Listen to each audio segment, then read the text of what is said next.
H D academy में आप सभी का स्वागत है। भारत के भूगोल में आज हमारा होगा क्लास नंबर चौथा। इससे पहले हमने आपको 3 क्लास करा दिया। अगर आपने उसे नहीं देखा तो वीडियो के डिस्क्रिप्शन बॉक्स में लिंक है, आप वहां से उसको जरूर देखिएगा।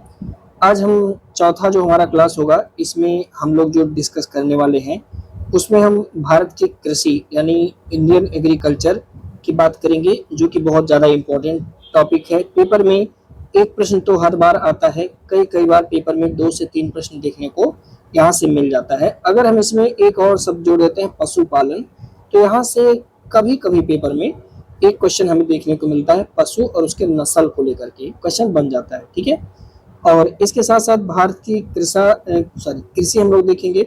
कल जो हमने डिस्कस किया था, आपको पता होगा, कल हमने आपसे भारत की मृदा के बारे में डिस्कस कर लिया, लेकिन वहां पर एक टॉपिक छूट गया था, वह साथी वनस्पतियां।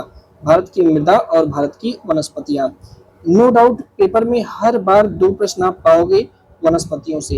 ये क्वेश्चन आते हैं, हालांकि यूट्यूब पर बहुत कम ही लोग इसको पढ़ाते हैं क्योंकि ये थोड़ा पेचीदा होता है, लेकिन पेपर में 2 क्वेश्चन तो डेफिनेटली वनस्पतियों से आ ही जाता है। और एक क्वेश्चन मृदा से 2017 के बाद से हर पेपर में देखने को मिलता है, यूपीपीएससी का, चाहे वो आपका पीसीएस का पेपर हो, चाहे आरओआरओ का पेपर हो। तो अगर आप देखेंगे तो मृदा और वनस्पतियां, ये दोनों मिला करके पेपर में यही दोनों टॉपिक्स आती, 3 से 4 क्वेश्चन पेपर में 2017 के बाद हर बार बना रहे हैं। ठीक है, तो पहले हम इस टॉपिक को कंप्लीट कर लेते हैं, वनस्पतियां जो हमारा छूटा हुआ है। उसके बाद हम भारतीय कृषि का पूरा विस्तार से डिटेल में समझेंगे। चलिए आगे बढ़ते हैं। तो कल के सेशन में आपने देखा था, हमने मृदा के अवकर्षण को अच्छे से समझ लिया था। आज हम भारत की प्राकृतिक वनस्पतियां, इस पर चर्चा करेंगे और आपको बताते चलेंगे कि कौन सा क्वेश्चन 23 का है, कौन सा 21 का है, ये सब हम आपसे डिस्कस करते चलेंगे। देखिए, अगर हम देखें तो हिमालय क्षेत्र में, हम जानते हैं आप लोग, हिमालय क्षेत्र में शीतोष्ण कटिबंधीय वनस्पतियां हमारे पाई जाती हैं। जब हम भारत के उत्तर में जाएंगे तो वहां शीतोष्ण कटिबंधीय मिलेंगी, जबकि हम पश्चिमी घाट और अंडमान निकोबार में देखेंगे तो यहाँ पर हमें उष्ण कटिबंधीय वर्षा वन देखने को मिलता है। राजस्थान में आप जानते हैं वहाँ पे झाड़ियाँ, कैक्टस, कांटेदार टाइप की वनस्पतियां मिलती हैं, जबकि जो हमारे डेल्टाई प्रदेश हैं वहाँ पे उष्ण कटिबंधीय वन और मैंग्रोव वन देखने को मिलते हैं, जो नदी के डेल्टा होती हैं वहां पर। ठीक है, ये सामान्य सी बात है, एक बार पेपर में आया था ऐसा करके क्वेश्चन, तो इसलिए हमने आपको ये वाला पॉइंट बताया। भारत में अगर आप वनों के प्रकार देखेंगे तो भारत में कुल 5 प्रकार के वन होते हैं। कौन कौन से वन हैं? एक तो हमारा उष्ण कटिबंधीय सदाबहार वन या अर्ध सदाबहार वन। अगर इसको अलग अलग करेंगे तो 6 हो जाएगा, लेकिन हमें चूंकि कंपटीशन निकालना तो एक साथ पढ़ लेंगे। उष्ण कटिबंधीय सदाबहार वन और अर्ध सदाबहार वन। फिर उष्ण कटिबंधीय पर्णपाती वन, जो अपना पत्ता गिरा देगा। फिर उष्ण कटिबंधीय में कांटेदार वन, मतलब ये तीनों उष्ण कटिबंधीय है। और उसके बाद हम देखेंगे तो हमारे यहाँ जो पर्वतीय वन है, बेलांचली या अनुपवन, मतलब जो हमारे मैंग्रोव क्षेत्र पाए जाते हैं, वो वाला हम यहाँ पर डिस्कस करेंगे।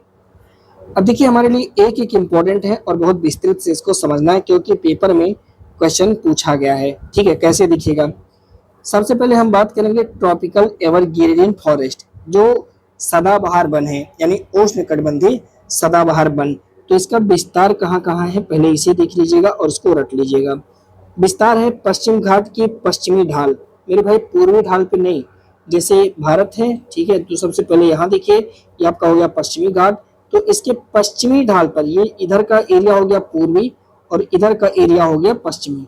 तो इस वाले ढाल पर, यानी पश्चिमी ढाल पर आप देखेंगे तो यहाँ पे उष्ण कटिबंधीय सदाबहार वन पाया जाएगा। ठीक है, उत्तर पूर्वी क्षेत्र के पहाड़ियों पर, उत्तर पूर्वी क्षेत्र की पहाड़ियां कौन कौन सी है? तो आप लोगों से, अच्छा ये वाली जो यहाँ पे जो हमारी पहाड़ियां पड़ती हैं क्या? हाँ, तो भाई बिल्कुल आप सही बोल रहे हैं, जो आपके असम में पहाड़ियां हैं। ठीक है, जैसे असम की जो पहाड़ियां हो गई, फिर मेघालय की जो पहाड़ियां हैं, त्रिपुरा की जो पहाड़ियां हैं, मणिपुर की जो पहाड़ियां हैं, यानी जो हमारा पूर्वोत्तर भारत है, यहाँ पर हमें उष्ण कटिबंधीय सदाबहार वन देखने को मिल सकता है। ठीक है, अच्छा और कहाँ देखने को मिल सकता है?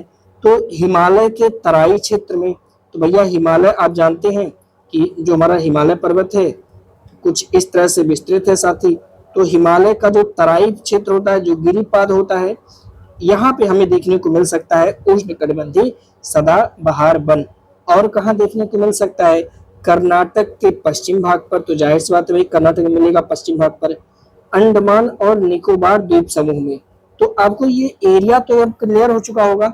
अगर आप ध्यान दीजिए तो सदाबहार वन वहां मिल रहा है जहां पर हाई टेम्परेचर है और हाई वर्षा हो रही है। थोड़ा सा याद करिए मृदा वाला क्वेश्चन। तो यहाँ इन वाले क्षेत्र में आप देखिएगा तो 200 सेंटीमीटर से ज्यादा वर्षा लगभग हो रहा है। ठीक है, ठीक है। यही कारण हम कहते हैं कि यह जो वन होता है उष्णकटिबंधीय सदाबहार वन भारत के उन उष्ण और आर्द्र प्रदेश में पाया जाता है जहां पे वार्षिक वर्षा 200 सेंटीमीटर से ज्यादा। अभी हमने क्या कहा, आपको मृदा में भी हमने आपसे बताया था लेटराइट मृदा के बारे में, और देखिए ये काम हो रहा है। ठीक है, तो अगर कहे कि उष्णकटिबंधीय सदाबहार वन लेटराइट मृदा पर पाया जाता है, स्टेटमेंट दे दे तो घबराना नहीं है, क्योंकि वहां पर भी 200 सेंटीमीटर से ज्यादा वर्षा होती है। भाई जानना है, कुछ भी पूछेगा। ठीक है, और औसत टेम्परेचर 22 डिग्री सेल्सियस से ज्यादा होगी। तो वहां पे कैसे मिलेगा, उष्णकटिबंधीय सदाबहार वन मिलेगा। जो यह वन होते हैं सघन और परतों वाले होते हैं, यानी यह वन सघन होता है। ठीक है, जहां भूमि के नजदीक झाड़ियां पाई जाती हैं और और जो है मतलब यहाँ पे झाड़ियां मिलेंगे साथी। ठीक है, और उन झाड़ियों के साथ थोड़ा सा आप बेल, जो बेल पेड़ होता है मतलब उसको आप देख सकते हैं। ठीक है, तथा इनके ऊपर छोटे कद वाले पेड़ होते हैं और ये सबसे ऊपर लंबे पेड़ होते हैं। कहने का मतलब ये परत वाले होते हैं। परत वाले का मतलब क्या, नीचे आप देखेंगे छोटे पेड़, उनसे ऊपर आप देखेंगे बड़े पेड़, उनसे ऊपर उनसे बड़े पेड़, इस तरह से होते हैं। ठीक है, अच्छा, इन वनों में वृक्षों की लंबाई 60 मीटर या उससे ज्यादा हो सकती है। ठीक है, अब ध्यान से सुनिएगा। इन वनों के वनस्पतियों के पत्ते झड़ने, फूल आने, फल पकने का समय क्या होता है, अलग अलग होता है। इसी कारण इसलिए यह वर्ष भर कैसे दिखा देते हैं, हरे भरे दिखा देते हैं। कभी कोई पेड़ फले फूलेगा, बड़ा हरा होगा, तो कभी कोई पेड़, मतलब एक साथ ये लोग खत्म नहीं होते। ठीक है, अब हमारे लिए जरूरी है कि उष्णकटिबंधीय सदाबहार वन में कौन कौन से प्रकार की वनस्पतियां या वृक्ष की प्रजातियां पाई जाती हैं, क्योंकि साथ ही हमसे आएगा सूची 1 का सूची 2 के साथ मिलान करना, और आपको मिलान करना है। एक तरफ दे देगा आपसे वन के प्रकार और दूसरी तरफ दे देगा वहां पे पाई जाने वाली वनस्पतियां। तो वन के प्रकार में उष्णकटिबंधीय में कौन कौन आएगा, तो ताड़ का पेड़, ताड़ू का नहीं हो, ताड़ का पेड़, तो ताड़ वाला नहीं पेपर में ज्यादा आता है, लेकिन महोगनी, नारियल, एबुना, आबुनस, बांस, रोजवुड कई बार आया है, एनी, एबनी और बेत।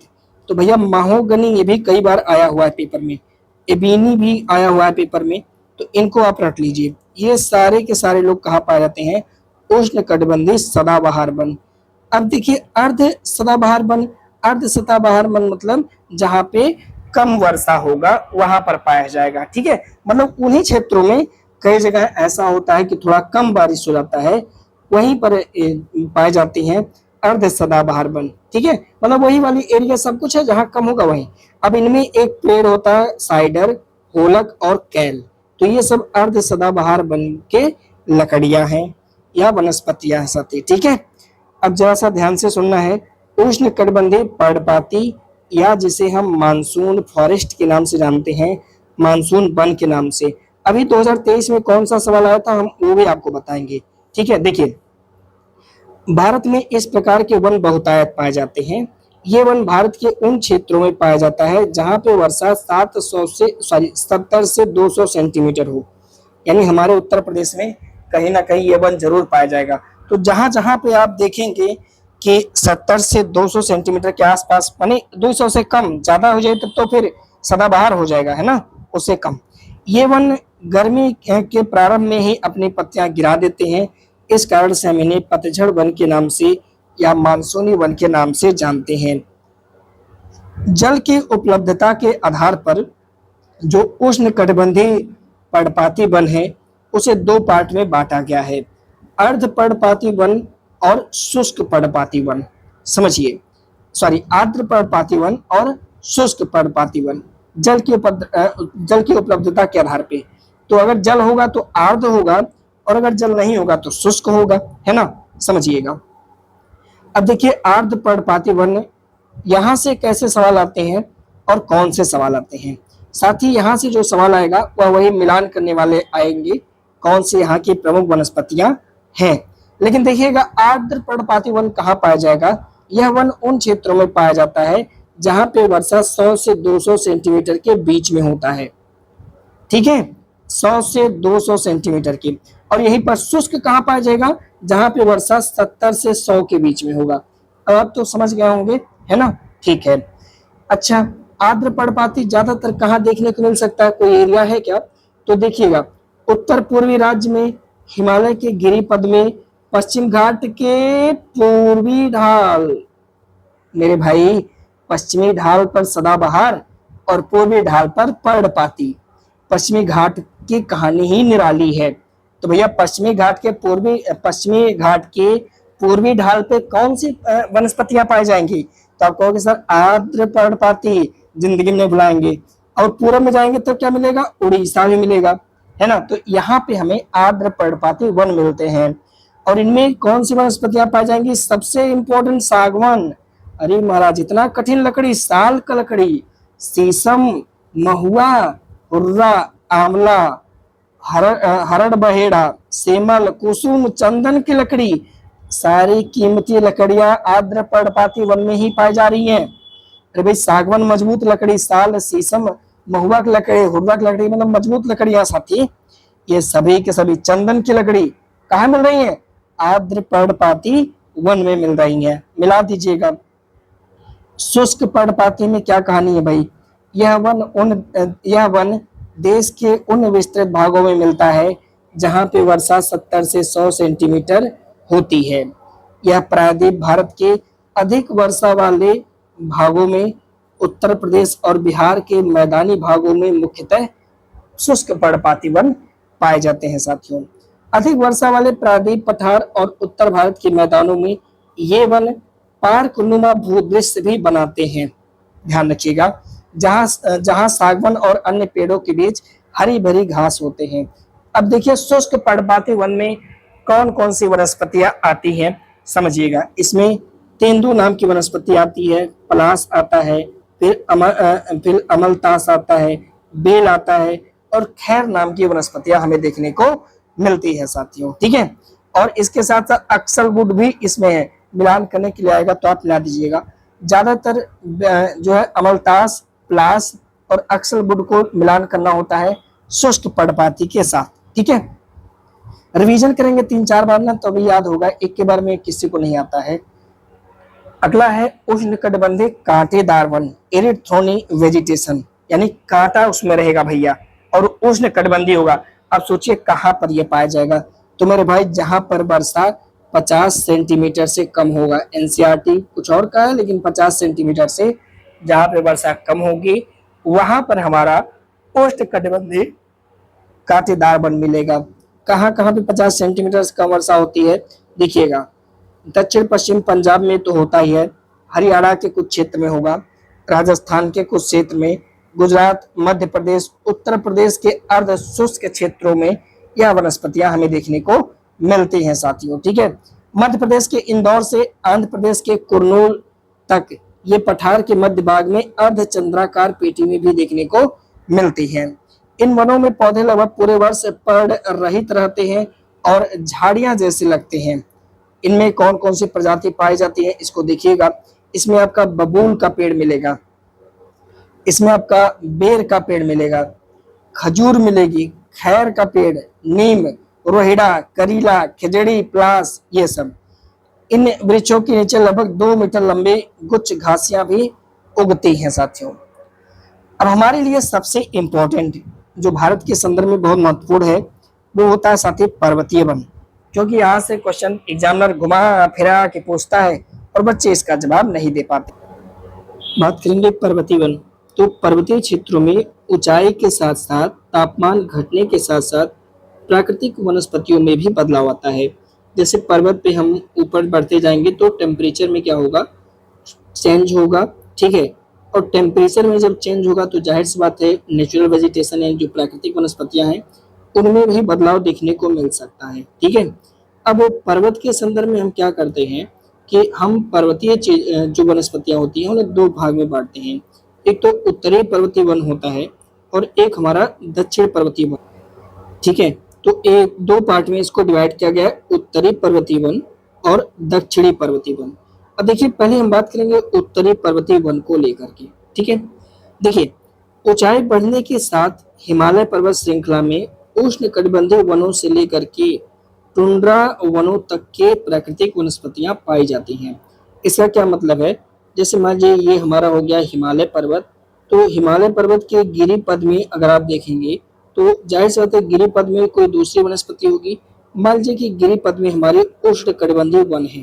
ठीक है, उष्णकटिबंधीय वन हमें देखने को मिलती हैं, लेकिन जैसे जैसे हम इसकी ऊंचाई पर आगे बढ़ते जाएंगे तो आगे चल के हमें जो सबसे ऊपर मिलेगा वह टुंड्रा प्रकार की वनस्पतियां भी देखने को मिल सकती हैं, क्योंकि ऊपर बहुत ज्यादा शीत है, आपको पता है बर्फीला हिमालय है, तो ऊपर हमें टुंड्रा प्रकार के वनों को भी देखने को मिल सकते हैं, यानी वनों के भी दर्शन हो सकते हैं, टुंड्रा प्रकार के वन। जैसे जैसे हम हिमालय में जैसे जैसे हम लोग ऊपर चढ़ने की बात करेंगे। ठीक है, हिमालय के गिरिपथ पर पर्णपाती वन पाए जाते हैं। अब यहीं से देखिए चीजों को समझना है, तो उष्णकटिबंधीय पर्णपाती वन कहाँ मिलेगा, हिमालय के गिरिपथ पे। ठीक है, यानी हिमालय के गिरिपथ पे यानी नीचे यानी शिवालिक वाले एरिया में आप देखेंगे तो वहां पे हमें पर्णपाती वन मिलेगा। लेकिन जैसे जैसे हम हिमालय पे क्या करेंगे, ऊपर चढ़ेंगे और 1000 से 2000 मीटर की ऊंचाई पर जब हम चढ़ जाएंगे, भाई हिमालय की सबसे ऊंची चोटी 8848, ठीक है 8848.86 मीटर आप जानते हैं माउंट एवरेस्ट है। लेकिन जैसे ही हम क्या करेंगे, 8000 नहीं चढ़ना है, अभी हमें चढ़ना है सिर्फ 2000 मीटर। जैसे ही हम 1000 से 2000 मीटर की ऊंचाई पर पहुंचते हैं तो हमें आर्द्र शीतोष्ण कटिबंधीय प्रकार के वन देखने को मिलते हैं। अब आपको समझ में आ गया होगा, तो जैसे ही हम पहले स्टेप पे आपको लेकर चलेंगे, तो जैसे ही आप पहले स्टेप पे जैसे हिमालय पे चढ़ोगे गिरिपद में, तो आपको यहाँ पे कौन सा वन मिलेगा, आपको सर हिमालय के गिरिपद में हमें पर्णपाती मिल जाएगा। लेकिन जैसे ही हम तीसरे स्टेप पे जाएंगे, ठीक है सॉरी पहला स्टेप मान लीजिए, जैसे हम दूसरे स्टेप पे जाएंगे और दूसरा स्टेप हमारा 1000 से 2000 मीटर की ऊंचाई पर है, हम पाएंगे कि वनस्पतियां ऊंचाई बदलने के साथ चेंज हो गई और अब हमें आर्द्र शीतोष्ण कटिबंधीय प्रकार की वनस्पतियां मिल रही, यानी यहाँ पे हमें जो वनस्पतियां मिल रही हैं वह शीतोष्ण प्रकार की वनस्पतियां मिल रही हैं साथी।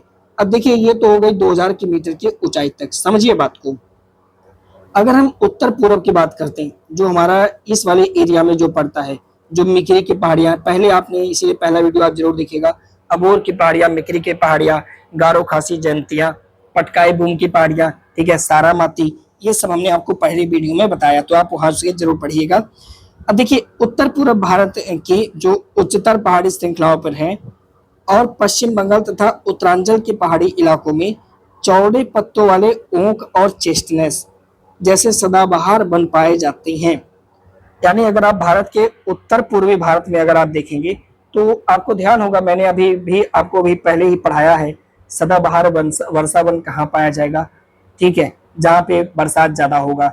हमने चर्चा किया कि भाई उत्तर पूर्व भारत में ये चीज ज्यादा होती है, तो हमारे जो उत्तर पूर्व के जो हिमालय के गिरिपद एरिया है साथी, वहां पर आप पाएंगे तो सदाबहार वन पाया जाएगा। और वहां पे सदाबहार वन में आप जानते हैं ओक और चेस्टनस जो कि चौड़े पत्ते वाले वनस्पति हैं वो देखने को मिलते हैं। ठीक है, इस क्षेत्र में अगर आप 1500 से 1750 मीटर की ऊंचाई पर जाएंगे तो आपको यहाँ पर चीड़ के वन मिलेंगे। अब क्या होगा, यानी पश्चिमी हिमालय वाले एरिया में जब जाते हैं तो आप मतलब वनस्पतियां बदल रही हैं। ठीक है, जैसा कि आपने देखा कि 1000 से 2000 मीटर पर जब हम चढ़ रहे हैं तो हमें आर्द्र शीतोष्ण कटिबंधीय मिल रही है, लेकिन यहीं पर अगर हम पूर्वी भारत की पहाड़ियों के ऊपर चढ़ाई करते हैं, ठीक है जो हमारी असम हिमालय, पहले वाला वीडियो प्लीज देख लेना, असम हिमालय जो है उस पर जब हम चढ़ते हैं साथ ही 1500 से 1750, तो हमें वहां चीड़ के वन यानी चीड़ का पेड़ हमें देखने को वहां पर मिलता है। अब ध्यान से समझिएगा एक बात को, हिमालय के पश्चिमी भाग में यानी पश्चिम वाले ओर बहुमूल्य प्रजाति के देवदार के वन पाए जाते हैं। देवदार की लकड़ी अधिक मजबूत होती है और निर्माण कार्य में प्रयुक्त होता है।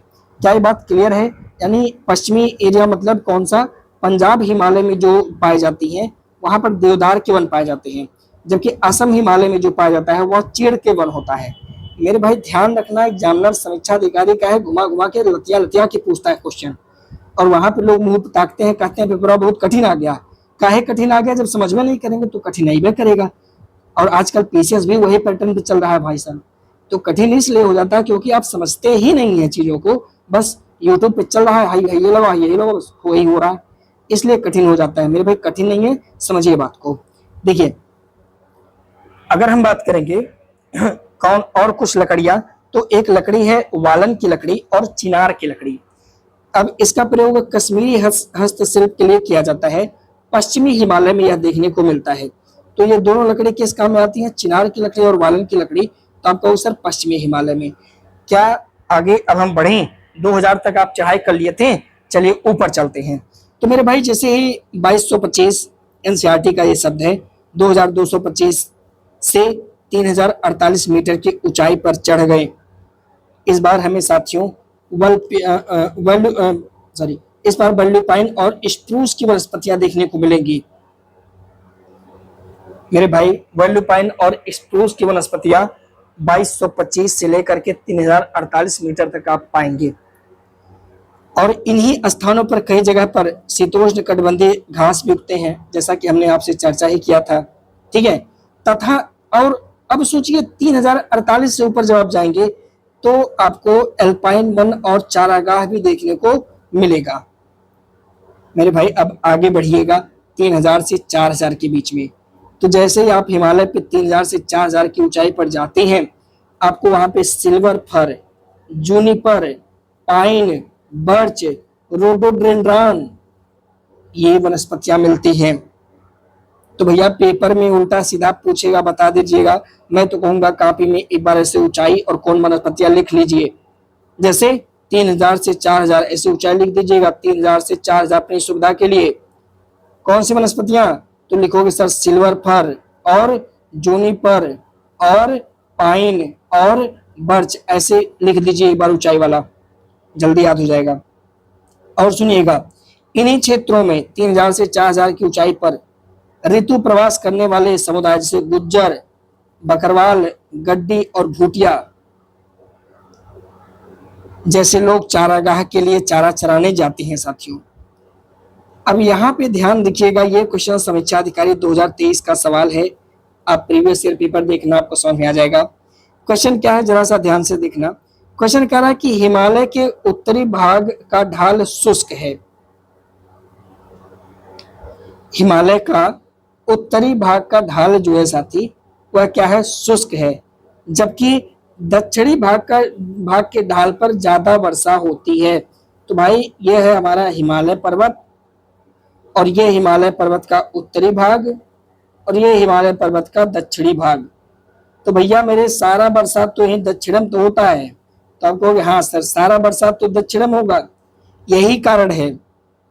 समीक्षा अधिकारी 2023 का सवाल है, आप एक बार पेपर पलट के देखना।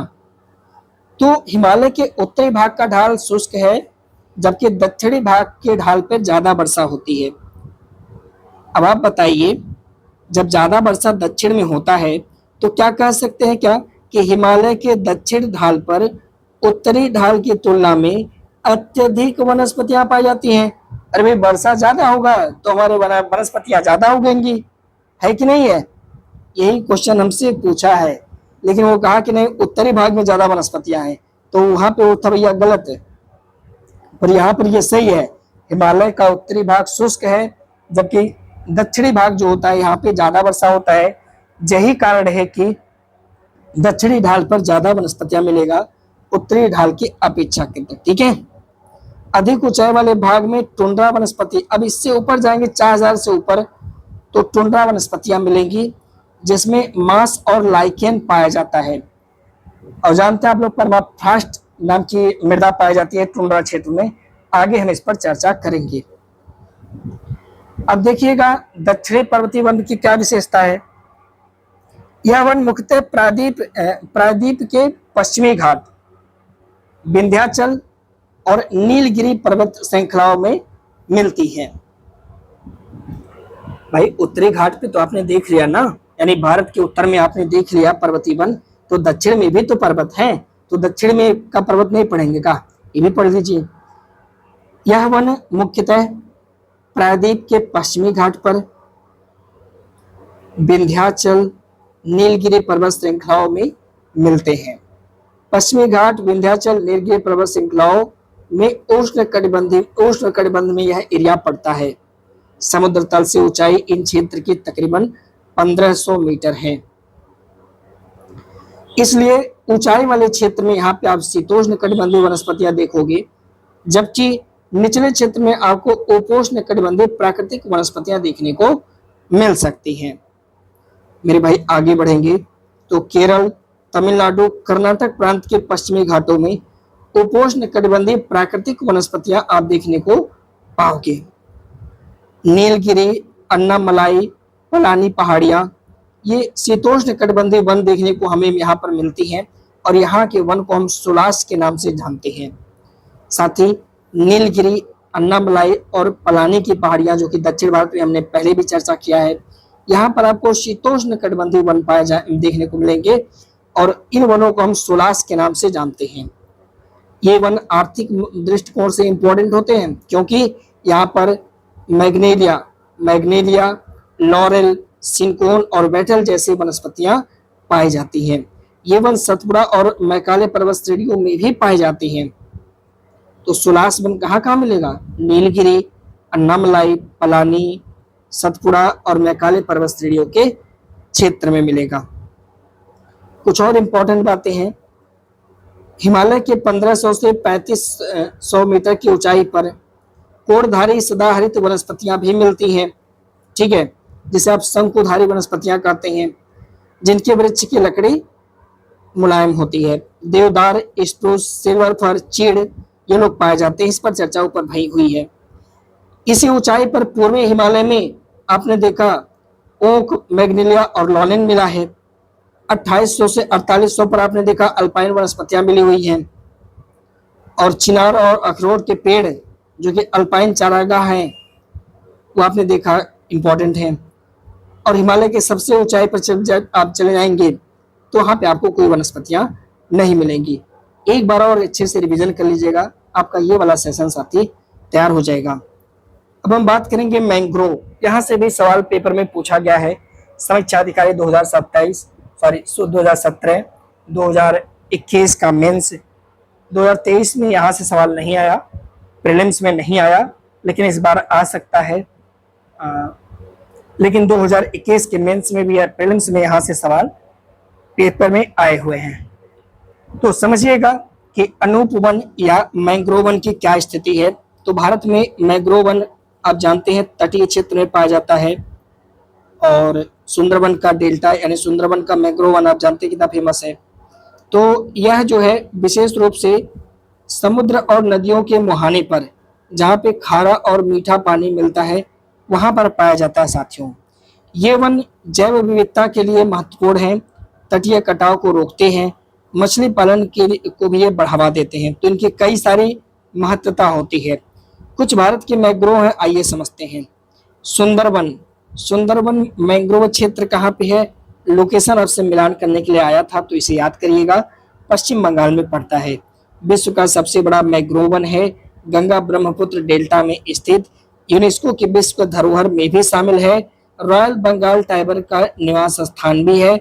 भारत और बांग्लादेश में तकरीबन 10,000 वर्ग किलोमीटर में फैला है। ये पूरा डिटेल इसके बारे में याद रखिएगा क्योंकि कहेगा निम्नलिखित में से कौन सा कथन सुंदरबन मैंग्रोव के बारे में सही है, और एरिया लिख देगा 25,000 किलोमीटर। तो आप वहां पर ताकेंगे इधर उधर, नहीं भाई, एरिया है 10,000 वर्ग किलोमीटर, यूनेस्को के विश्व धरोहर स्थल में भी शामिल है। ठीक है, क्लियर हो गया। दूसरा मैंग्रोव वन हमें देखने को मिलता है भितरकनिका जो कि उड़ीसा में है। भारत का दूसरा सबसे बड़ा मैंग्रोव वन है जो कि ब्राह्मणी और बैतरणी नदी के डेल्टा पर है। ये तो और बवाल कर देते हैं, कई बार तो भितरकनिका को लेकर के डेल्टा का नाम बदल दिया था। यहाँ पर नदी डेल्टा को ध्यान रखना आवश्यक है। यह घड़ियाल और खारे पानी के मगरमच्छ के लिए फेमस है। तो ब्राह्मणी और बैतरणी के बीच में पड़ता है भितरकनिका। भितरकनिका राष्ट्रीय उद्यान भी है, उड़ीसा में ही है। ठीक है। अंडमान और निकोबार द्वीप समूह, भाई ये क्या है? तो ये भी अंडमान निकोबार द्वीप समूह मैंग्रोव क्षेत्र है। यह मैंग्रोव वन प्रवाल भित्तियों के साथ सह अस्तित्व में रहती हैं, जैव विविधता के लिए इंपॉर्टेंट है। गोदावरी कृष्णा डेल्टा मैंग्रोव क्षेत्र, तो यह साथियों यहाँ पे ध्यान रखना होगा, दो नदियां कोरिंगा नदी और गोदावरी नदी, इसी के मुहाने पर आपको गोदावरी कृष्णा डेल्टा आंध्र प्रदेश में देखने को मिलेगा। साथ ही यहाँ पर मछली और पक्षियों की प्रजातियों के लिए यह क्षेत्र प्रसिद्ध है। कोरिंगा वन्यजीव अभ्यारण्य गोदावरी नदी के डेल्टा पर स्थित भारत का तीसरा सबसे बड़ा मैंग्रोव वन है। तो भैया ये पेपर में पूछा गया है कि कोरिंगा कौन सी नदी पर है। तो भैया कोरिंगा भारत का तीसरा सबसे बड़ा मैंग्रोव वन है जो कि गोदावरी नदी के तट पर है। और कोरिंगा जो कि गोदावरी नदी के डेल्टा पर पड़ता है। जबकि कोरिंगा वन्यजीव अभ्यारण्य कहाँ पे है, तो कहोगे सर आंध्र प्रदेश में पड़ता है। और ये किस नदी के तट पर पड़ता है सर, तो गोदावरी नदी के तट पर पड़ता है। कोरिंगा आंध्र प्रदेश जीवन में मत भूलना, गोदावरी नदी याद रखना। भाई पीचावरम डेल्टा, देखो यार उड़ीसा का दो मिल गया, एक तो ये हमारा था ही भीतरकनिका और एक हमें मिल गया पीचावरम। तो भैया पर्यटन के लिए लोकप्रिय है और ये हमारा उड़ीसा में। गुजरात में आप जानते हैं कच्छ की खाड़ी मैंग्रोव पड़ता है और खंबात की खाड़ी में मैंग्रोव वन देखने को मिलते हैं। ठीक है, वेम्बनाथ कच्छ वनस्पतियां, तो वेम्बनाथ झील से आपको पता होगा केरल में है। चराओ द्वीप मैंग्रोव, ये साथियों मंडोवी नदी पर है। कहाँ पर, गोवा में। ये भी पेपर में पूछा जा चुका है। चराओ द्वीप मैंग्रोव कहाँ पर है, गोवा में। कौन सी नदी, मंडोवा नदी में पड़ता है। ठीक है, क्लियर है ये बात। अच्छा, कोरिंगा मैंग्रोव वन जैसा कि हमने चर्चा किया गोदावरी नदी के डेल्टा पर अवस्थित सुंदरवन के बाद भारत में दूसरा सबसे बड़ा मैंग्रोव वन क्षेत्र है। अब आप कहोगे सर एक बार आप कहें तीसरा, एक बार कह रहे हैं आप दूसरा। देखो यार अभी क्या स्थिति थी कि यहाँ पे जो ये पॉइंट लिखा गया था तीसरा सबसे बड़ा मैंग्रोव वन क्षेत्र है। ठीक है, भीतरकनिका कहीं कहीं पेपर में ना लिखे हुए हैं कि दूसरा सबसे बड़ा मैंग्रोव वन भीतरकनिका है और कहीं कहीं लिखे हुए हैं कि कोरिंगा सबसे मतलब सेकंड लार्जेस्ट है। तो ये आंकड़ों में कहीं कहीं की संगतियां हमें देखने को मिल जाती हैं। अब अगर पेपर में ऐसे करके देगा तो ऐसा तो कहीं लिखेगा नहीं कि दूसरा तीसरा, दोनों का नाम दे दे, भीतरकनिका भी दे दे और कोरिंगा भी नाम दे दे। अगर दोनों का दे दे तब तो कंफ्यूजन बन जाएगा। तो इसी वीडियो पर हमें कहाँ ऑब्जेक्शन लगाना है और रिसोर्स क्या लगाना है मैं इसी चैनल पे बता दूंगा। ठीक है, कि ऑथेंटिक रिसोर्स दे करके हम कैसे क्वेश्चन को सही कर सकते हैं। ठीक है, वो हम पेपर डिस्कस करके बता देंगे। एक एक क्वेश्चन हम इस बार सॉल्व करवाएंगे पेपर में यहाँ पर बैठ करके। मैंग्रोव वन में आप पाएंगे तो राइजोफोरा और एविसेनिया और सोनेरोटिया, ये तीनों मैंग्रोव वन की प्रजातियां हैं जो कि देखने को मिलती हैं। साथियों इंडियन स्टैटिक फॉरेस्ट रिपोर्ट आप जानते हैं यह प्रति 2 वार्षिक पर जारी किया जाता है। 2021 के बाद यह 2023 में जारी किया गया। इसके कुछ महत्वपूर्ण बातें हमें ध्यान रखनी होती है। पेपर में प्रत्येक वर्ष एक प्रश्न यहाँ से आ ही जाता है। तो आप जानते हैं कि भारत के अंदर पहली बार राष्ट्रीय वन नीति 1894 में आज़ादी के पहले यानी ब्रिटिश काल में प्रकाशित हुई थी। जबकि बाद में आप जानते हैं कि 1952 में जब देश आज़ाद हो गया तो हमने राष्ट्रीय वन नीति प्रस्तुत की। इस रिपोर्ट को प्रत्येक दो वर्ष में पर्यावरण वन और जलवायु परिवर्तन मंत्रालय द्वारा 1987 से प्रकाशित किया जाता है। यह बार जो जारी किया गया ISFR 2023 वह 18वीं रिपोर्ट थी। इस रिपोर्ट को हमारा भारतीय वन सर्वेक्षण यानी इंडियन फॉरेस्ट सर्वे जो है वो जारी करता है, मतलब उसको बनाने में हेल्प करता है और पर्यावरण वन और जलवायु परिवर्तन मंत्रालय जारी करता है। आकलन के लिए क्या क्या इस्तेमाल करते हैं, तो साथियों इसमें उपग्रह से प्राप्त डेटा का प्रयोग करते हैं, राष्ट्रीय वन सूची का डेटा लेते हैं, जमीनी स्तर पर यानी फील्ड वेरिफिकेशन भी करते हैं। 2023 के संस्करण में 751 जिलों को टोटल कवर किया गया, जबकि पिछले रिपोर्ट में 636 जिलों को कवर किया गया था। रिपोर्ट के कुछ बातें जिसे आपको ध्यान रखना होगा। वन और वृक्ष का क्षेत्रफल, रिपोर्ट के अनुसार वन और वृक्ष का कुल क्षेत्रफल 8,27,356.95 वर्ग किलोमीटर है, जो कि पूरे भारत के क्षेत्रफल का तकरीबन 25.17% है।